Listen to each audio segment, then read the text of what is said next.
Yeah, we did that, but we haven't talked about how they're turning the frickin' Trollocs gay.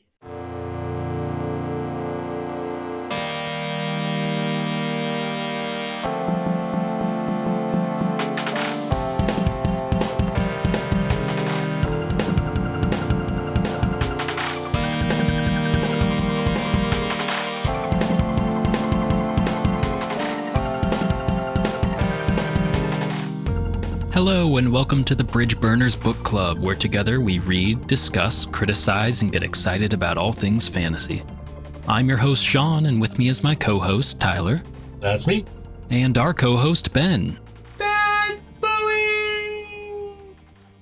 We're excited to have you along with us each week as we take a journey together through the books we love. Well, here we are again. How's it going, you guys? What's up? What's new? Not a whole lot. What have I done? I went for sushi on a conveyor belt earlier, and I ate it. Whenever you ask me what's up and what I've done, I'm just going to tell you what I've had for dinner. And today it was sushi. It was good. It was okay. It was okay. I don't want to oversell my sushi go-round experience. That's pretty much the tagline for every sushi go-round restaurant. It's okay. It's okay, but it moves, and it comes instantly. It's fast. Yeah. Your children won't have that much time to make a scene, and they'll be entranced. Yeah. That's 100% of the reasoning why I went to sushi go round. Yep. Also, no, we were out of cheese, and we didn't realize it until. Did you get part of the way through making your food and you realized that you didn't have the cheese? We just had some stuff thawing. We'll make it all tomorrow. When you're out of cheese, sushi go round. Yep, that's what it is. When you guys go to one of those sushi carousel places, do you find that you end up just picking out one or two things that you just keep grabbing as soon as you see another one come down the line? Sometimes you got to fight your friends and family for it. Hopefully you get it before someone coming down the line. I mean, even if some of the other stuff might be okay, like usually the popular ones are what you want because they're the most fresh anyways. You know, you got to be strategic about it. Yeah, I agree mostly with that. I'll end up getting usually a couple.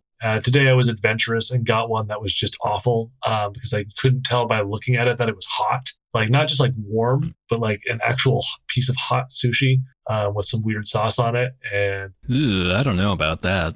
Yuck. Yeah, that was a risk. I should have just stuck with my usual. I usually will grab just any Philly roll that comes by is kind of my thing. Sushi's like the one food where it's like, slightly above room temperature. Yeah, I agree. I'm always starving when I go to a sushi go round because I'm like, the next time this conveyor comes around, I swear this is the time there'll be a cheeseburger. You got to order those from the kitchen. So I basically just like end up with $2 for a Diet Coke. So yeah, it works out. Got to maintain this figure, you know? Yeah, very svelte. Yeah, every now and then it's just like, a plate of French fries or a slice of chocolate cake. Yeah. Or just like a gun. Just shoots it into your mouth. Yep. Shoots like a seaweed bullet into your brain. That just reminds me of that scene in the movie Old Boy where he goes into the sushi bar and ends up eating, I think it's like a live octopus. Oh, yeah. I think it does an octopus, yeah. Ugh, terrible scene. That just got a new, a re-release in theaters, and Kayla went and saw it by herself and was horrified, which I didn't want to she liked it, but I never want to recommend that. I always say I like that movie, but I never recommend it because I'm like, the ending is going to bum you out. Yep. She had never seen it? Yeah. Man, yeah, that's like more disturbing than a lot of horror movies. Yeah, by herself? Oh my God. She's been on a big Korean movie and Chinese and Korean movie kick. It's a great it's a great movie. I love it. Great. Did she see Parasite and then get into the whole thing? Is that what got led into it? We did, yeah. Kind of. I don't want to speak for her, but yeah, Parasite definitely kicked off kind of Korean movie deep dive, but she got the Criterion channel on streaming, and so been going through I don't remember the director's name, but the director did Crouching Tiger, Hidden Dragon, all those movies, and Ang Lee. We watched the original movie that The Departed was based off of. Oh, cool. And I swear it's almost shot for shot. I think we talked about this, Sean. Yeah, it's called Infernal Affairs. And I think there's actually a sequel or two, but yeah, it's I'm pretty sure it has even more depressing of an ending or bleak of an ending than The Departed did. Yeah, it's good. Yeah, so she's definitely way more of a movie geek than I am, but I've enjoyed watching everything she recommends that we watch is always good. Yeah, when I was in high school and I was sort of becoming a big film freak, I had checked out some of that guy's early movies. Park Chan-wook is the director's name. And holy shit, especially around the era that he made Old Boy, there was like sympathy for Mr. Vengeance, sympathy for Lady Vengeance. I remember he made Thirst and The Handmaiden and that Snowpiercer movie, which was all right. But man, those movies are just like dramas mostly, I guess you could call them, but always involves this usually like revenge, some weird family shit, incest, some really fucking weird stuff that it just makes you so uncomfortable. And yeah, like I said before, probably way more horrifying than a lot of horror movies are to me. But I love it. It is very hard to recommend at the same time, like you said. Do you just want to bum your friends out and make them think you're a disgusting weird person?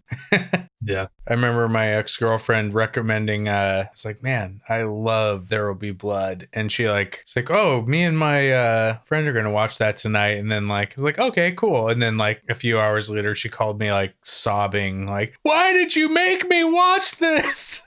There Will Be Blood? Yeah. Oh, yeah. Yeah. I guess you got to get that by the end. I mean, if you're optimistic about humanity going into that movie, maybe it's not the movie for you. But I mean, I rewatched that again recently. I was like, man, only look at Daniel Day-Lewis's eyes during that movie. And he's teaching like an entire class on acting just on his eye movement. Yeah, I watched somebody breaking down like his voice and how he holds his mouth.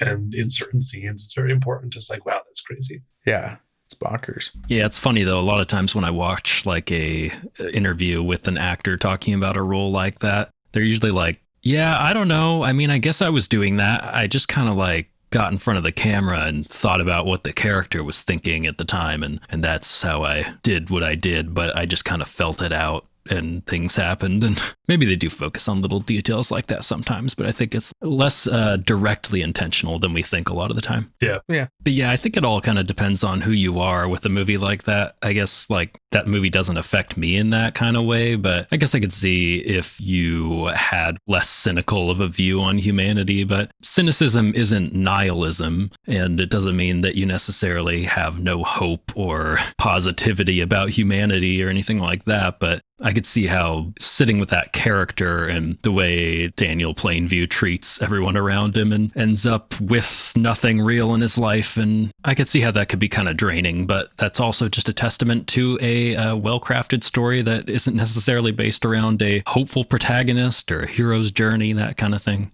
Yeah, I think I've touched the taint too many times to be bummed out about humanity after watching a movie. Until one of those movies comes along that just will ruin you again. Yeah. There are some that it's like, there was a movie I watched last year that's super depressing with Paul Mescal. Oh yeah, After Sun. Yeah. It wasn't depressing in a like sad way, but it's just like, ah, man, this guy's struggling. They did it perfect. Yeah, I absolutely love that movie. Like probably my favorite movie of, I don't know, the last few years at least. It's crazy that it's so emotionally draining, and it does this all with almost no dialogue in the entire movie. I mean, there is some, but really most of it is told through visual storytelling, and it basically follows a young girl. I think she's like 10 years old or so, or 11, 12, something like that. And she is with her dad on a vacation in Turkey, and he doesn't have a lot of money. He is a very young father. He's like 30 years old or something like that. And he is just kind of depressed about life in general, you can tell, and having trouble with these business plans that he has with friends, and they don't seem to be working out. And just these little details that it throws in, and then the rest is just told with the way that characters react to different situations that come up. And yeah. By the end of it, there's this scene that builds up through the entire movie. You kind of see the scene come in and out at different times, and you're not really sure where it's going. And it's in this nightclub, and Under Pressure by Queen is playing, like one of the greatest uses I think I've seen of music in a movie. And man, by the time you see that finale at the end, it's just absolutely gut-wrenching. Is that mise en scène? When there's like something sound happening within the movie that the characters can hear? If that's what it is, yes. Just like Rear Window is one of the best examples of that. All the music comes from things happening in the other apartments.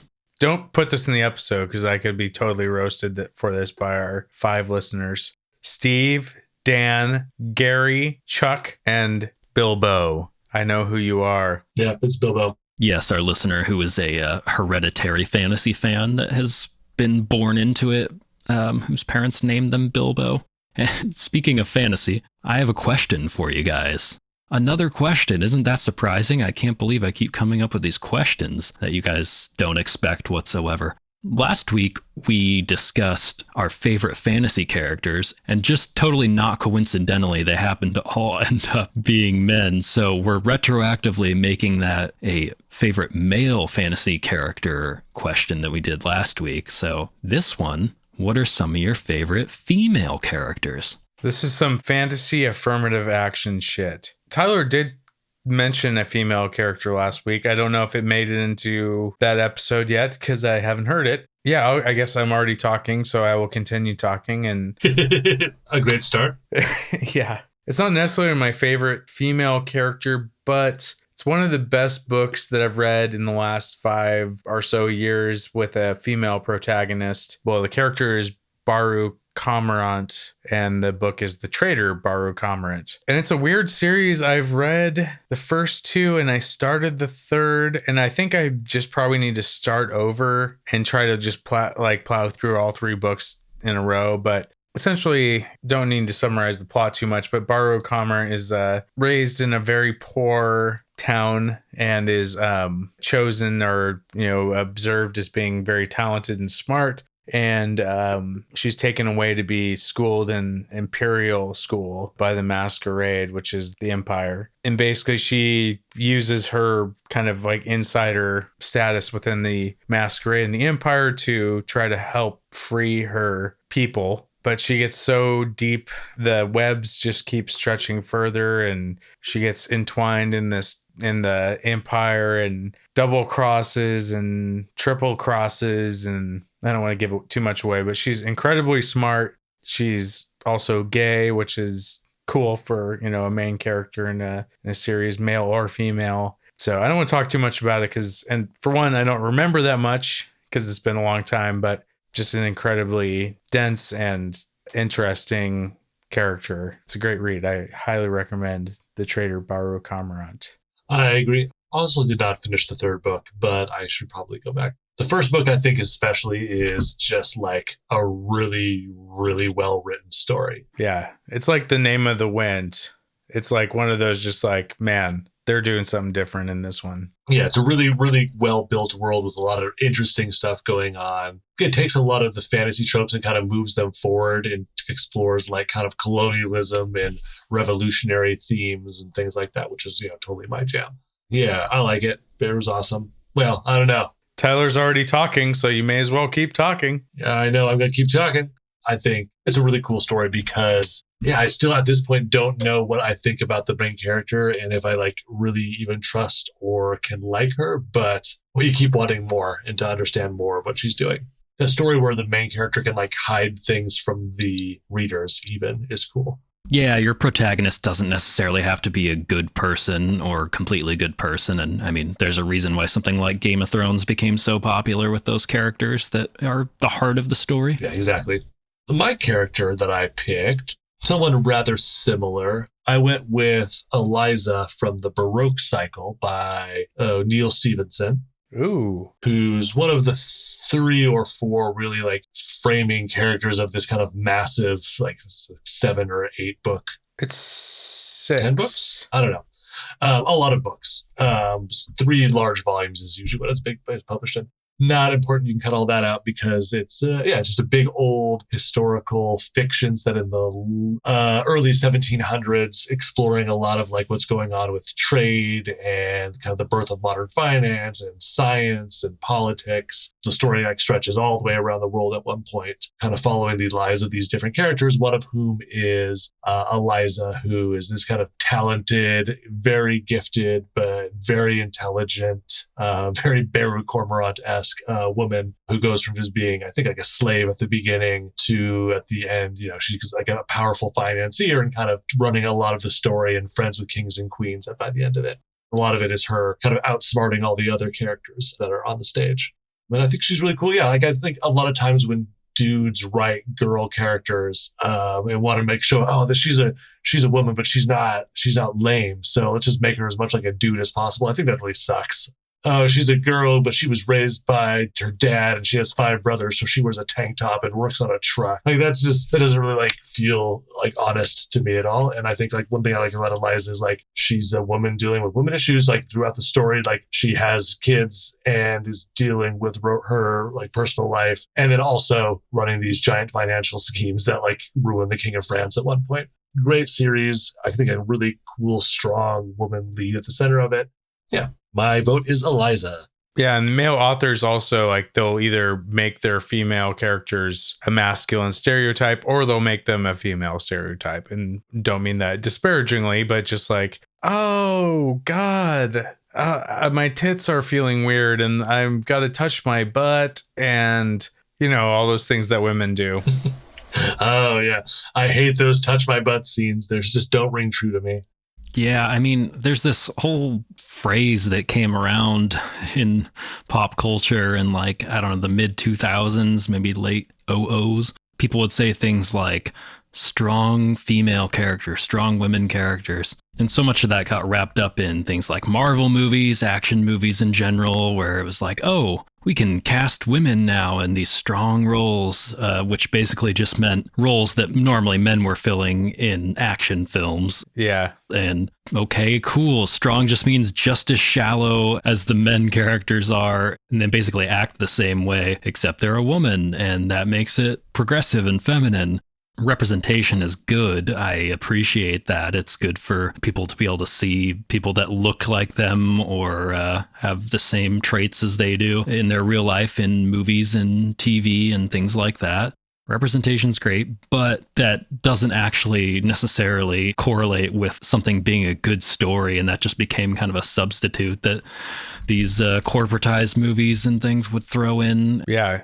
And unfortunately, that gives some ammunition to, sexist and misogynist, anti-feminist people that are arguing, cynically against these representations. But unfortunately, they can make real points because it's so easy to do because the stuff is just not very good. And there's plenty of great material, great writers out there that are doing things the right way. But that popularity of all that does not help. You could CGI my cat into like throwing cars and like beating up the Hulk. I mean, that's not really a statement. It's like, yep, you're still good at CGI. Good job.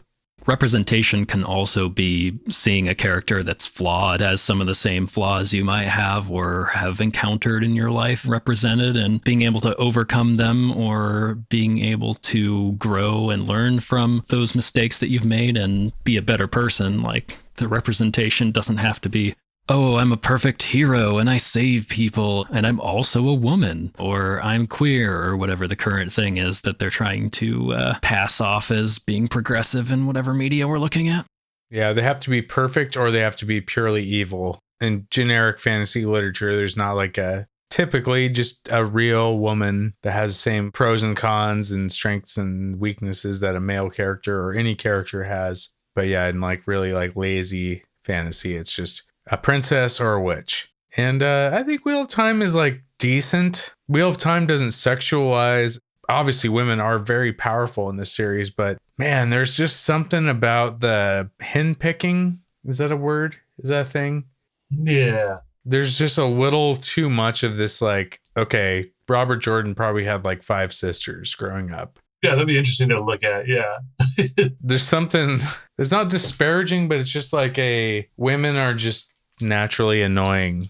I think a lot of that is in the way that a young Emmons Field kids are interacting with each other throughout these beginning chapters, but they've kind of got these like really dated stereotypes that, I don't know, get played out for comedy a bit, but they're kind of outdated tropes at this point, and it shows through, I think, in the writing a little bit. So hopefully the characters outgrow it and it's just a thing from the beginning. Yeah. I feel like the way, like, it's even when it's 2 women talking to each other, there's still like a lot of kind of crude male stereotypes about what women talk about. And a sense of competition between women. Yeah. And I had just had like a self-conscious moment. Was like, we need to have a woman on the podcast. Yeah. When we're getting into this, we're being feminist by identifying stereotypes about female characters. So lock that We're in. working on it. Run that clip at the beginning of every episode as a disclaimer. That's right. We're taking down the patriarchy one stereotype pointed out at a time. Yeah. And on that note, I just wish there were more description of the boobies in this book. Like, There's like they're talking no about her boob going in a descriptions. bath, and I didn't get to see any description of them boobies. Oh yeah, Yep. I did know. Yeah. Wait, but Sean, we still have not heard, or have we? Oh, the favorite fantasy character I want to talk about? Yeah. I went and chose a complete slay queen girl boss who we all know and love. Definitely didn't take this as needing to be a heroic character of any kind. She has some interesting qualities I'll talk about. I decided to go with, from Song of Ice and Fire, Game of Thrones, Cersei Lannister. Ooh.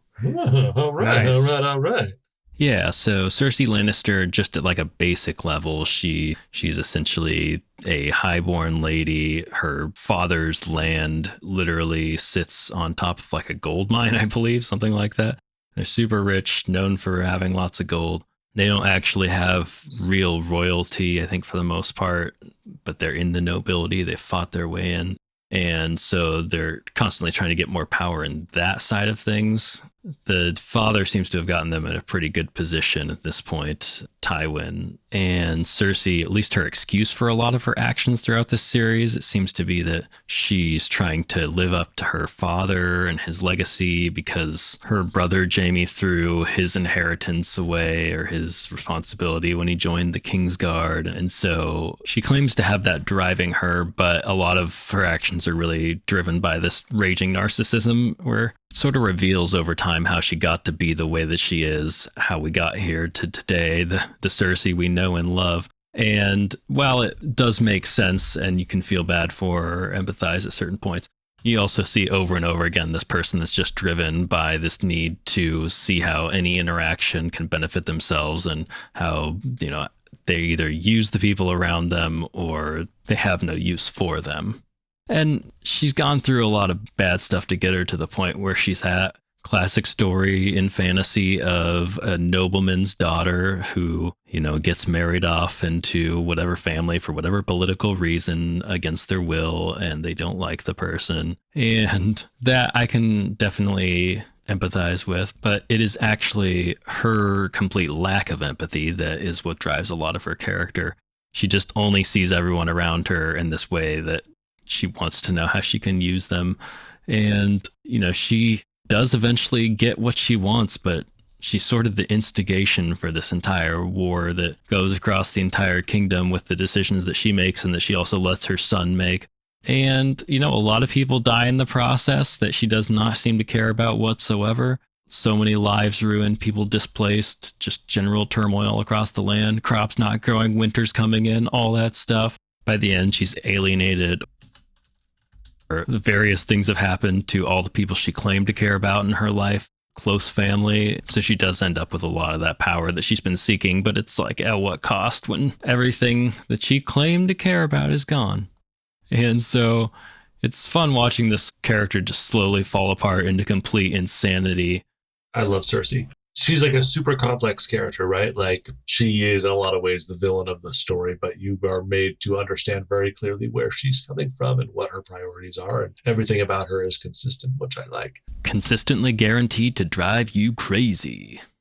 And with that, let's go ahead and get into our reading of Wheel of Time for this week.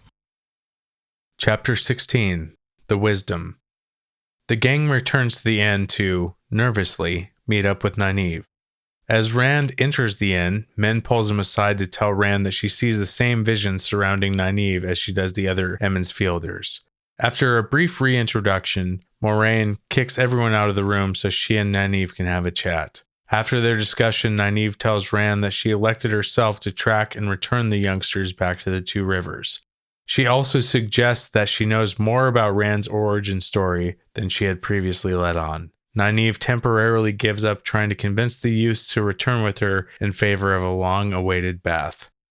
Yeah, they all go into the inn to confront Nynaeve. And it's like a funeral procession. Yeah, but before that, Min has to pull Rand aside for a second. I think that was always funny because Tom seems to think that they're going aside to smooch or something, and Min tells Tom to go juggle something, snaps at him, and then Min, of course, saw Rand's big dong and tried to pull him aside for a quick hanky pank. But of course, Tom stepped in and put an end to that. So no hanky pank for old Rand yet. Yeah, that's Tom's impression. Yes. But really what Min is trying to say is, hey, by the way, there's another chick here and she's got just as many sparks as you all got. I feel like Min, if she is seeing these visions of people's futures, that if she actually had like feelings for somebody, that would actually potentially get messy because you wouldn't know what was your brain coming up with things and, what was your actual prophetic visions. I don't know. I think with the visions that's spinning around their heads, it's pretty obvious what's real. There is an interpretation angle. Yeah. Not everything she sees, she has a definite definition for. Yeah, she sees that big dong floating around his head, but it's actually that he likes to have lots of dongs floating around his head at all times. That's just Rand. She points out basically that Nynaeve is involved in the rest of it, and Rand is incredulous, of course, and she can't be mixed up in it, he says, but whatever, he's probably wrong because Rand seems to be wrong about most things at this point. And then eventually, after kind of brushing her off, it takes like 10 minutes for him to pull his way out of Min's grip. But when he does, they all kind of grudgingly walk their way into the room where they were having dinner before. And Nynaeve is just sitting there silently staring at Moiraine across the table. I like when they kind of walk into this room, there was this moment, it seemed to me, where it really mirrored the way that the room is described in the dream, where it's like silent and there's this fire crackling on the hearth and there's like a cup in the middle of the table. And all seem to be kind of calling back to that dream environment. But instead of the, Balsamon, it's Nynaeve and Moiraine facing each other. Yeah, that's because meeting with Nynaeve to these boys is just as horrible as meeting with Balsamon. Yep, exactly. Yeah, I like this line here. Sometimes you have to grab the wolf by the ears, but then the other part of the saying is, but if you have the wolf by the ears, it's as hard to let go as hold on. Little country sayings they throw in there. Sometimes you gotta grab the crawdad by the tail even when he's pinching. Getting some real Two Rivers colloquialisms in these chapters. The only animals are wolves and ravens and sheep. They have 3 animals. Yeah. You would think it would be horses too, but they don't even bring up the horses that much. And they're the ones doing all the fucking work. No respect, I tell you, no respect. It also describes Nynaeve's first tugging on her braid here, first? Which she kept giving it little tugs the way she did when she was being even more stubborn than usual with the village council. We need a little triangle, a little ding. It's just little tugs this time. And I like the previous to this, when he left Min stomped her foot and shook her fist at the same time after him, which is, just more great female gesticulation. Sounds like a 80s rock ballad, like fist shaker, foot stomper, braid tugger. We should definitely put that song in our Wheel of Time musical. Don't divide your skirts from me. I like this is where the burgeoning friendship of Nynaeve and Land kind of takes off when he's very surprised that she was able to follow their trail. Which, again, following the trail is great, but they were basically just going to the only place they could go on the road. And it even says that Land went way out of the way most of the time. So I feel like if she had just come straight here, she probably would have beaten them. All this stuff they do about hiding their trails doesn't really make sense when they're just going on from one place to another in a straight line. Yeah, Land just circles behind them as they go and cleans up their tracks. And it's just it's kind of a gendered thing. They're surprised that she can do this, and she explains it's because her dad took her hunting and taught her things that he would have taught the sons she never had, or he never had. I think that was an interesting line. Normally girls wouldn't learn this stuff, but I did because my dad was a cool guy or whatever who didn't have sons. He would have rather taught this stuff to his sons, but I guess I was his second. I kind of wish we got more of the background, a little more description of who these characters are in these beginning chapters here in this book, because they just hint at little things like that, but it's well, we don't really know anything about the way that Nynaeve grew up at this point or who her parents were or anything like that, but I guess it'll come up later, hopefully.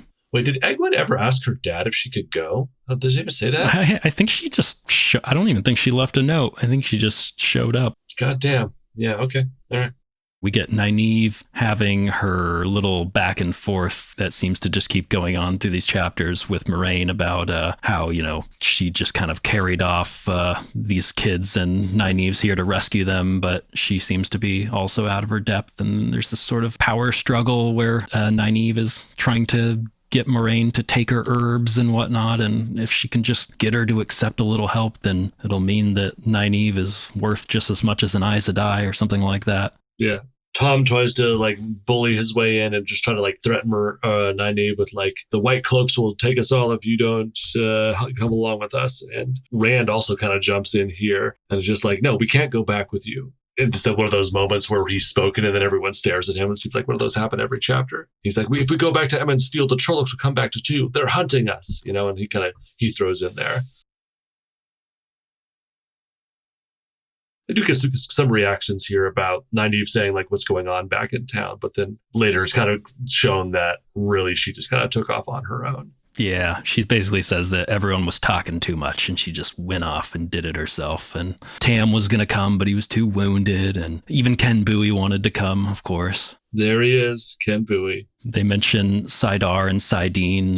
Moiraine has a little lore drop where she talks about that and how even those poor men who find themselves wielding the power for a short time gain that much, though sometimes touching Saidine protects, and sometimes the taint makes them more vulnerable. Taint. But I, or any Aes Sedai, can extend my protection to those close by me.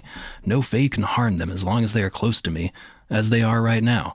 No Trolloc can come within a quarter mile without Lan knowing it, feeling the evil of it. Can you offer them half as much if they return to the Emond's Field with you?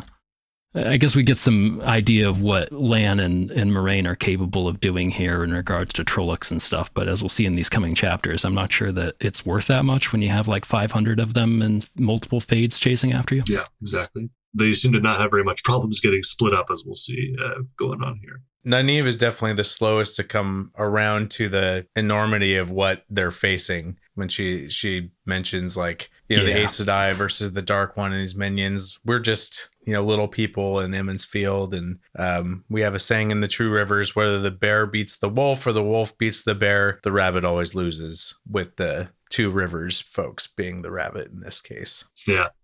I mean, that's probably actually a wise Two Rivers proverb. That is very true. The little people always get crushed in power struggles. I was thinking about that metaphor, and while it seems true, the rabbit is at the bottom of the food chain, the more that the bears and wolves are fighting each other, the more the rabbits can just kind of go about their business. Yeah, and I don't know if bears eat a lot of rabbits. So I'd say probably the bear winning would be better for the rabbit than the wolf, but I don't really know that much about the situation. I mean, I saw a bear the other day, and it was just eating berries, just kind of plowing through a field. We walked right past it, didn't even look at us. They're simple. They have simple pleasures. I guess I'm thinking the spirit of the saying. You're probably right. The actual direct analogy it's offering or metaphor it's offering there is not perfect, but I think what they're trying to say by it makes sense. Yeah. Well, we all know that, but I'm just parsing it. Yeah. I like how it says Nynaeve squared herself at the table as if getting ready for an all-in wrestling match. What is an all-in wrestling match? Yeah, I know. She takes off her braid. This one's for keeps? I don't know what that means. Anyways. To the death? Yeah. Wrestle you to death. That would be intense. Listen up, brother. This is the last time you can badmouth the Two Rivers. We're coming for you. We're going to get you hard, and we're going to hit you without mercy.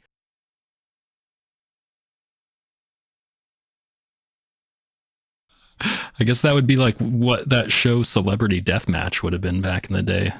That's an all-in wrestling match. Yeah, I've thought about Celebrity Deathmatch in a long time. That's good shit.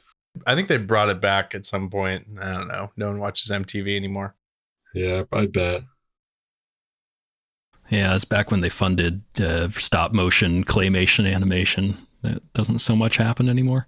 So anyways, Moiraine tells everyone to leave. They go outside. Tonic talks to Nynaeve privately, and then Nynaeve comes out and starts chatting with Rand. Really Rand wants to ask her about like if she knows anything about being born outside the two rivers. And that's really where it closes out. I think that's kind of It's an probably the interesting most convo. consequential part of the whole chapter, other than Min mentioning that Nynaeve had sparks floating around her. I mean, you pretty much just say Nynaeve and Moiraine argued. Nynaeve has sparks. Rand was born outside the two rivers, but was brought in and raised there by who are presumably his parents. Yeah, he gets by on a technicality.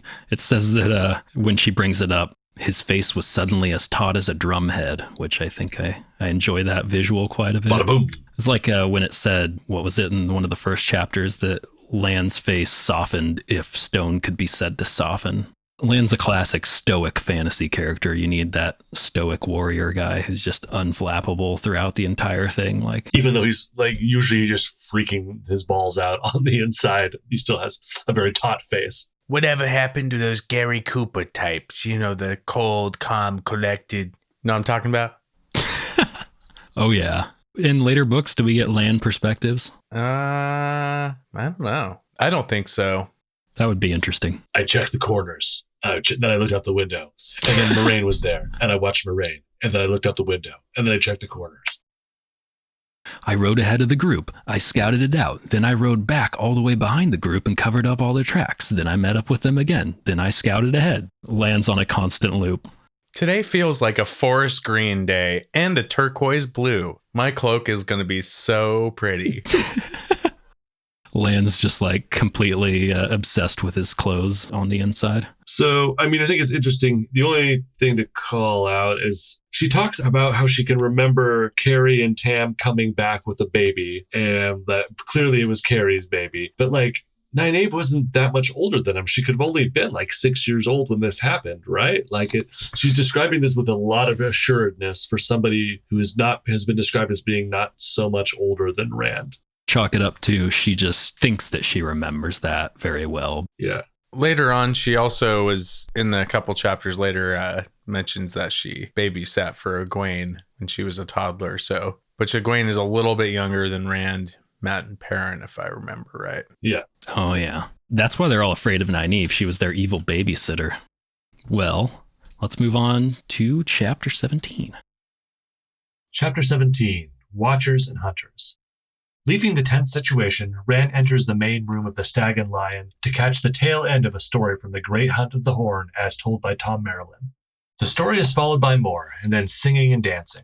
The boys join the dance, along with Egwene, Nynaeve, and even Moiraine. Throughout the night, Rand notes a scarred man who watches him with an angry look. Eventually, they all head to bed, but Rand heads to the kitchen first for a glass of milk, whereupon a Fade appears in the hallway and threatens him. Lan appears moments later and rounds up the group for a hasty midnight departure from the inn. The party is stopped at the gates by a group of whitecloaks who are suspicious of Moiraine and Lan, and who eventually recognize Rand from the confrontation in the streets earlier.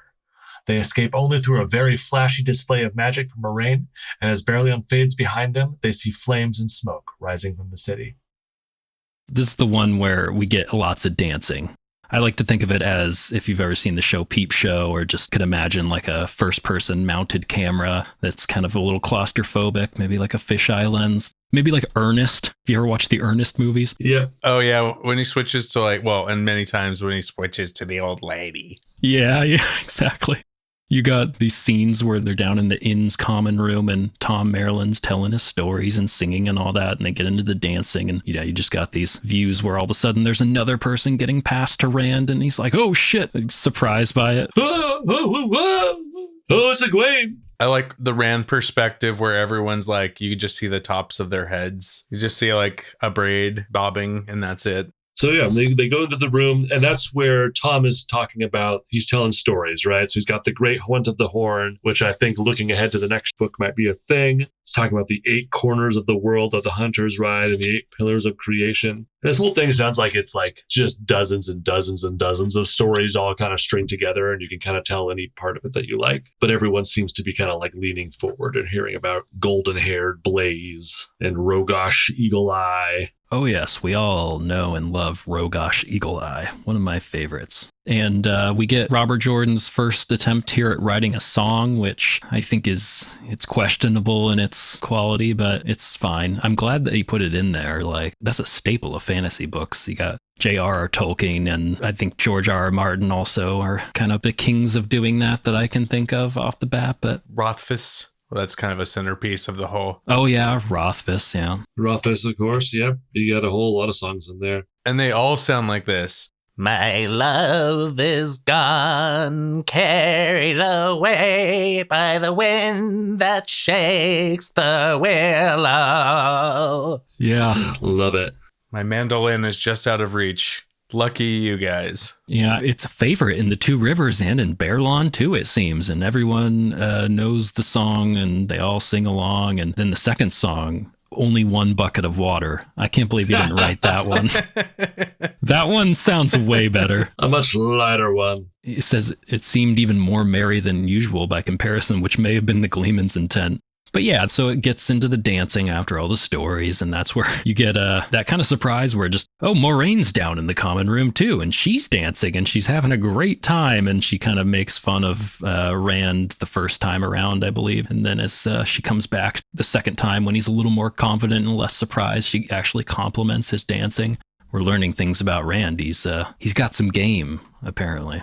Yeah, Nynaeve is dancing too, and apparently back in the Two Rivers, the Wisdom didn't dance, which I didn't know was a thing. Maybe now she's out. She's not letting her hair down, but she is figuratively letting her hair down, so that's good. I picture Nynaeve like telling her parents like, okay, I'm just not feeling too well. I'm just going to go to bed early tonight. And then she like lights a candle in her room and like brings out her like crinkly, weird medieval mirror and then just like silently dances in the dark, watching herself.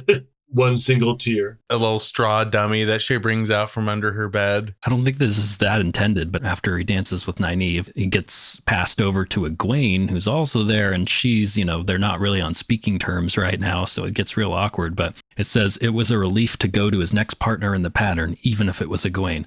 The way it says that is it was a relief to go to his next partner in the pattern. That, it's not probably intended, but it almost sounds like some kind of like prophecy of what's going to happen later when they talk about the pattern. Yeah, I know. It is interesting. And I think, you can see like the dancing and the intertwining of the dancers. If I was a filmmaker, I would probably try to make that seem like the weaving of the weave somehow. Does get interrupted here by the guy with the scar on his face, which kind of plays into another Robert Jordan trope of anyone who is physically ugly is bad.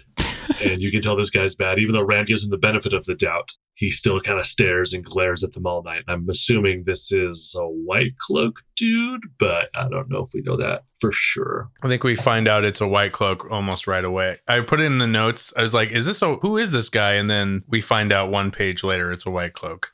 Rand at first is like, maybe he can't really smile because he has that scar. I mean, everybody's happy here. Absolutely everybody. Then he talks to Matt, I believe, or Perrin, and one of them is like, yeah, no, that dude has been staring me down. I do not like that. Then they really don't linger on this scarred man for very long before everyone kind of winds down, slowly drifts off, goes their separate ways for bed. Rand decides to make a side trip over to the kitchens where he's going to get his milk so he can go to sleep. And of course, they never end up getting to sleep. Like, it's always such a bad idea for them to ever stay up late. Like, they should just be sleeping as soon as they have an opportunity. Because they never get a full night's sleep. Never.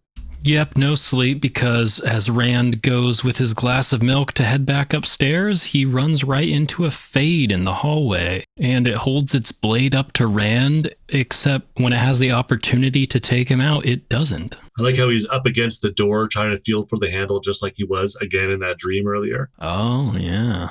We get a good description of the fade here where it talks about its weird, pale, smooth face and no eyes. Like a slug under a rock. Yeah, narrow lips peeled back in a rictus snarl. I'm always peeling my lips back in a rictus snarl. I like the word rictus. Yeah, and while it has that blade held up to Rand, it tells him that he belongs to the Dark One.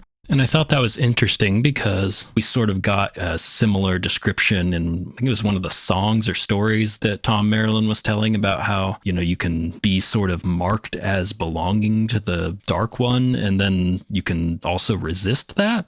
Clearly, like, the Lord of the Dark wants these kids, and as we'll see later with the Trollocs trying to actually capture them and not just kill them, that there's something that he wants from them or wants to turn them to his side, and they can resist that. So it's kind of like there's prophecies, and then there's resisting. Yeah, so then Lan comes busting down the stairwells. The Fade leaves right before that. Rand manages to draw his sword, but they're like, okay, we can't chase it. We just got to go. Once again, it's time for everyone to get up in the middle of the night and go busting around. We never actually get any kind of description of the cleanup about that milk. Did anyone just kind of like get into the carpet? Because like milk is an insidiously gross thing to get into carpet. Really doesn't smell good. Actually, if you see, there's a footnote that says see Appendix A, and it's a 10-page description of. Oh, I missed that. Yeah, Master Fitch cleaning the carpet. Okay, cool. Thank you. Yeah, well, then it says, but then it didn't matter because the whole inn got burned down. I guess that did clean the carpet in one way or another. Well, I guess that moves us forward in the story to the inn getting burned down. Well, yeah, they definitely leave town. They try to leave town. First, they leave the inn and, in a real hurry, Lan's already got all their saddlebags and everything ready to go. And they're just like, okay, we're all drunk and we just got done dancing, but let's get the fuck out of here. Much is watching them, our favorite stable boy who is mean mugging as they go off into the darkness, probably going to report them to someone. He's a one-syllable name plus a ugly man, so you definitely know he's bad. He's friends with the devil. Goody Much is friends with the devil. Exactly.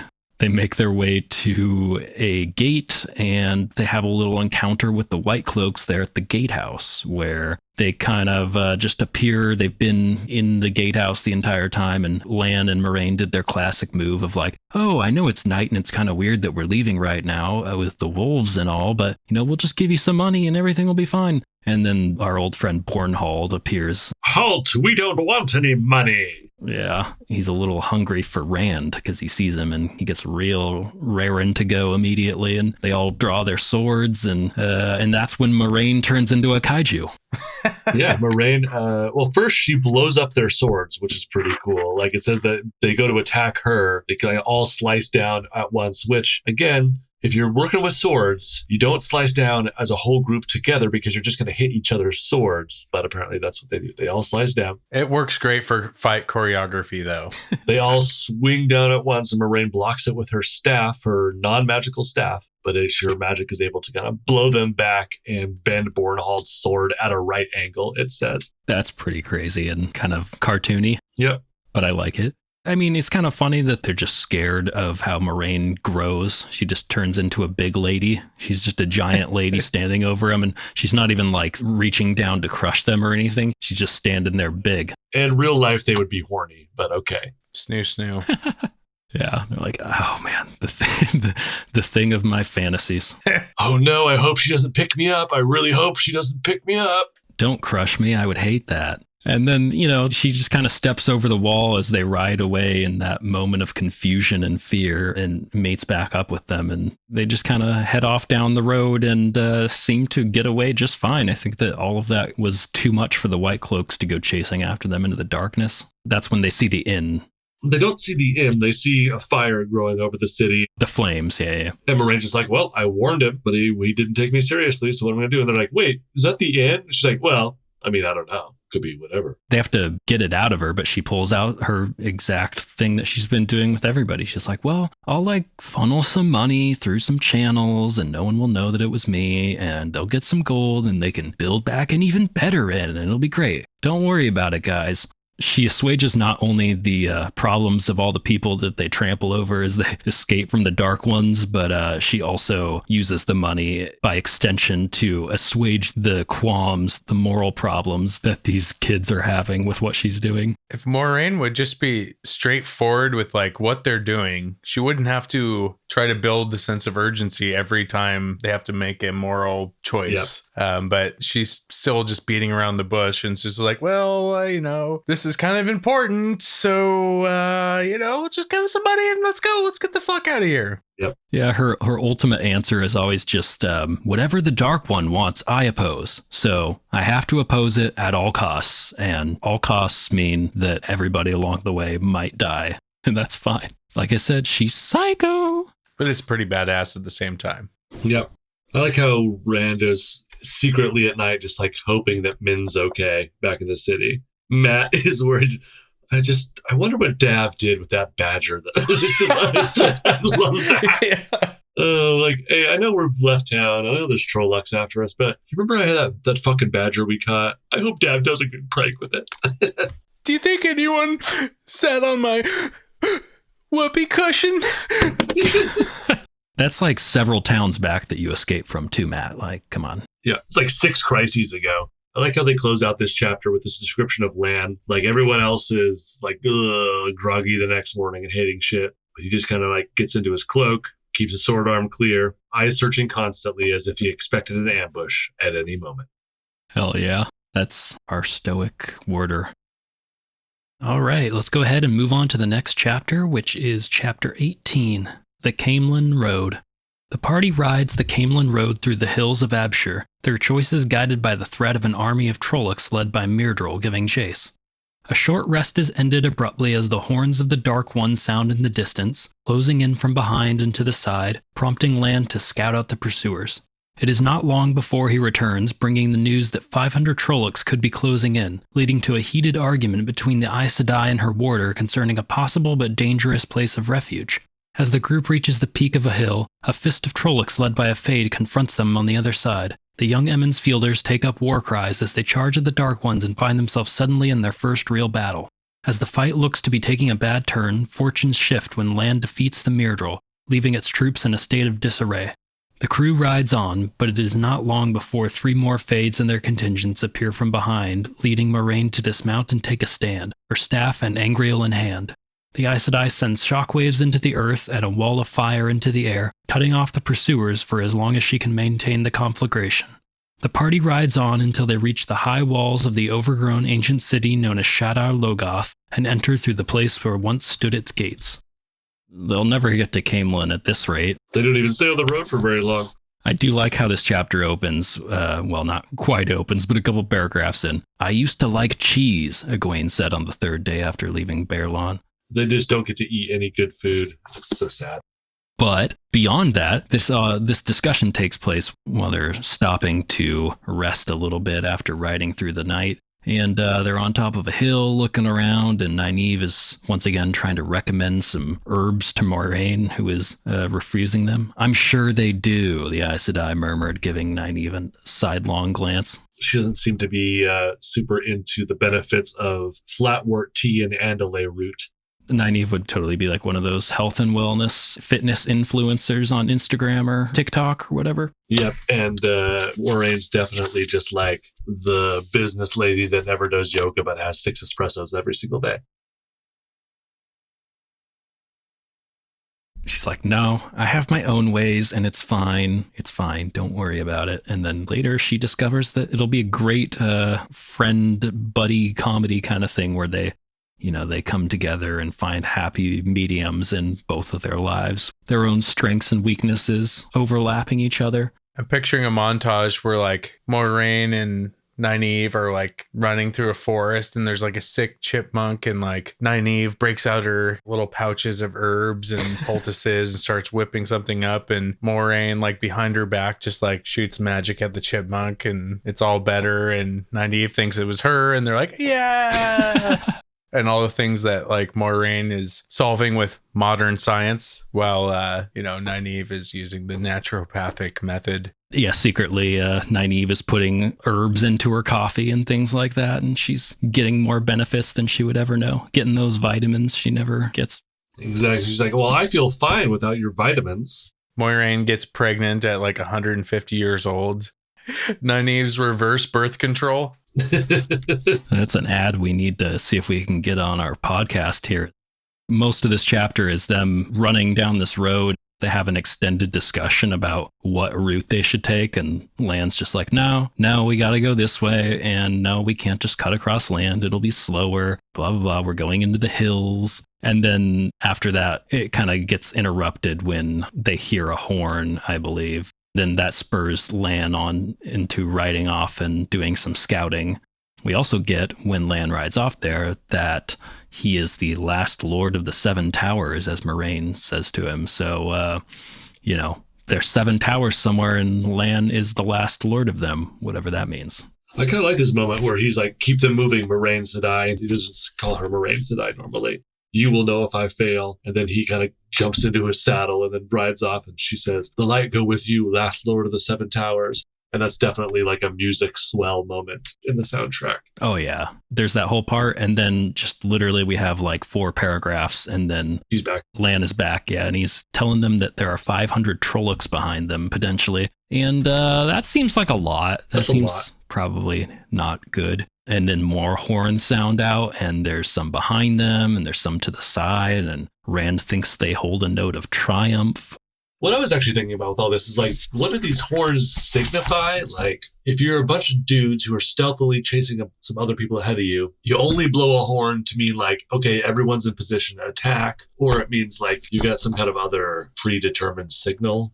But yeah, it seems weird just to be out there blowing horns and then other people are blowing horns. I just picture them like, okay, guys, it's time for a movie. Clearly,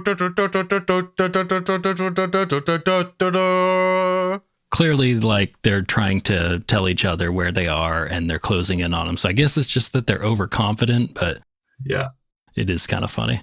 And then they basically, like, it really doesn't take long here before they get over the crest of a hill as they're running, and all of a sudden there's just another line of Trollocs right in front of them with a fade at the front. And everyone just charges. It doesn't even take any thinking or talking. Lan just charges, and he's like, for the 7 towers! And we get this weird moment where Rand just kind of decides to say Manetherin as his war cry. Mm-hmm. Perrin says it too. And then Matt's like, yeah, Karai on Kaldazar, Karai on Elisand.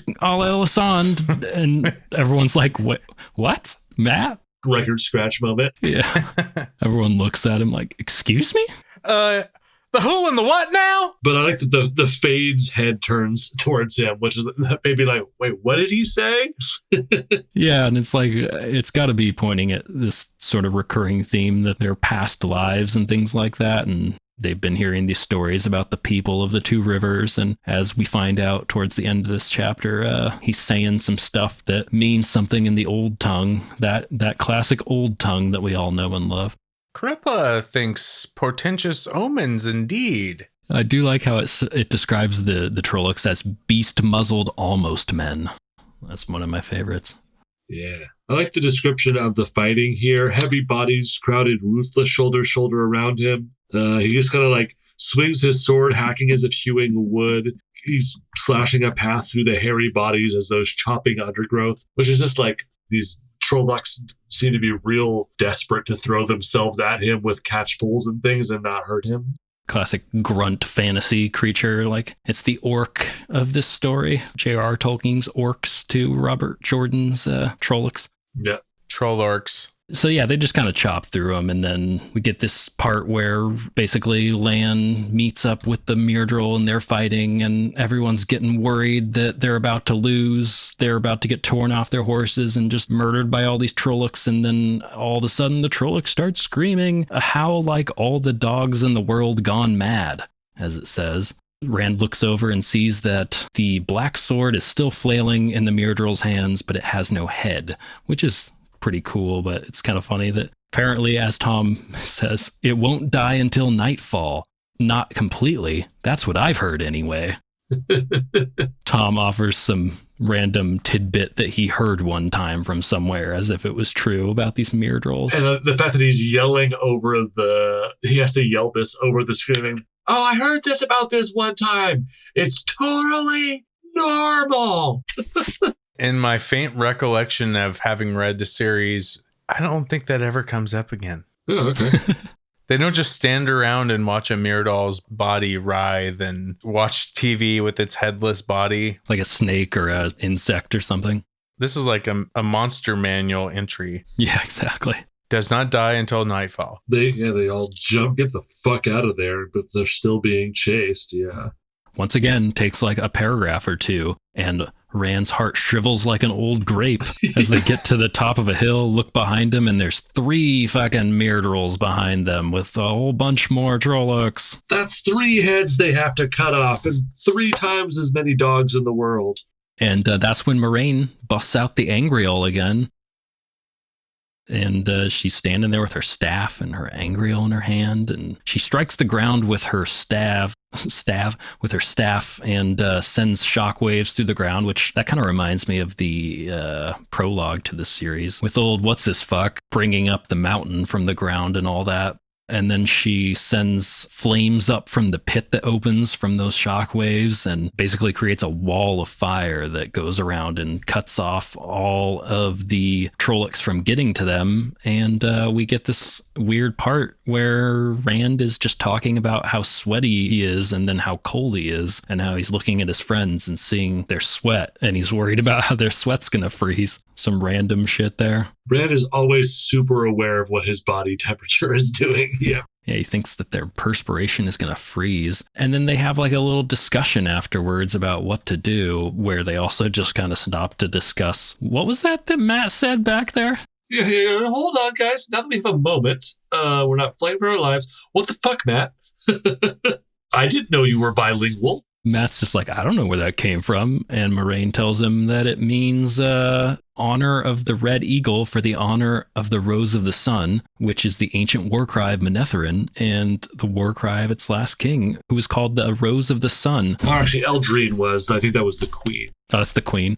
Whatever the fuck all that means, having roses and suns, I'm not sure how those things really connect beyond suns helping roses grow and them being symbols that look cool on shields. The rose is an ancient symbol of, I think, growth and hope and things like that. Yeah, it fits two rivers, I guess. And then they have this little discussion where they're like, well, what do we do? There's Trollocs. I can't hold this for too long. Moiraine says that she was able to make this crazy stuff happen, but that firewall is going to go down any minute and they have to get somewhere. And there's apparently this place, this fun vacation spot that Moiraine knows about out in the woods. And Lan's trying to convince her to go there. She doesn't want to, and she finally gives in.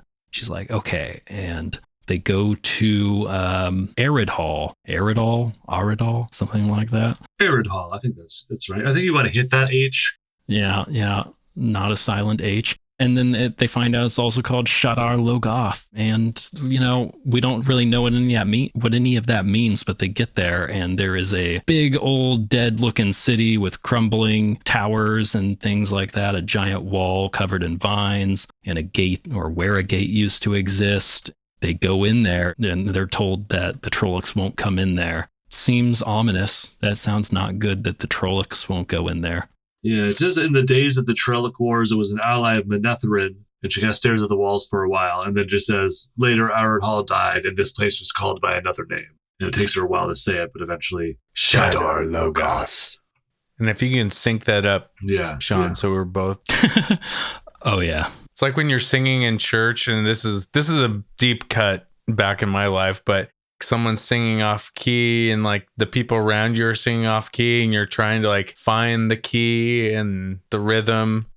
Oh yeah, that always happens to me at church when I'm there singing songs about the ancient dead city of Shadar Logoth. That just sounds like some crazy H.P. Lovecraft Cthulhu shit right there. The name Shadar Logoth just fits right into that. I want to read that story.